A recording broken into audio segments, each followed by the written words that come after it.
రాహుల్ గాంధీ కుటుంబం కోసం ప్రాణాలైన అర్పిస్తామని కాంగ్రెస్ రాష్ట్ర ఉపాధ్యక్షులు కోటా సత్యం అన్నారు. శ్రీ సత్యసాయి జిల్లా పుట్టపర్తిలో కాంగ్రెస్ నేత రాహుల్ గాంధీపై బీజేపీ చేసిన వ్యాఖ్యలను ఖండిస్తూ కాంగ్రెస్ నాయకులు ఆందోళన చేపట్టారు. రాహుల్పై అనుచిత వ్యాఖ్యలు చేసిన బీజేపీ నేతలపై చర్యలు తీసుకోవాలని డిమాండ్ చేశారు.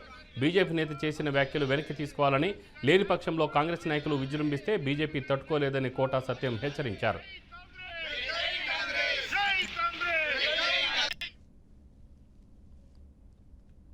ఎన్నో కష్ట నష్టాలు కోర్చి బ్రిటిష్ వాళ్ళని పారదోళన ఘనతంటే అది కాంగ్రెస్ పార్టీకి జరుగుతుంది, నెహ్రూ కుటుంబానికి జరుగుతుంది.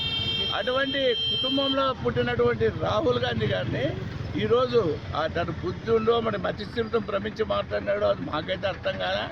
ఆయన నాలుగు పోయాలంటే 11 లక్షలు ఇస్తాడంట. ముష్టి 11 లక్షలకు ఆయన నాయక. ఎవరైనా దేశ ప్రధానికి నెహ్రూ గారికి మనవడు, ఇందిరాగాంధీ మనవడు, రాజీవ్ గాంధీకి కొడుకు, సోనియా గాంధీ గారిని త్యాగం చేసి 10 సంవత్సరాలు కాంగ్రెస్ పార్టీని వదిలి రాహుల్ గాంధీ గారు 10 పోస్టులు చేయొచ్చు. ఒకవేళ ప్రధాని అయినా నేను వద్దు, నాకు అవసరం లేదన్నా 10 మంత్రి పదవులు చేసినా కూడా ఎన్ని ముఖ్యమైన పదవులు ఉన్నా కూడా ఛేదించినాడు.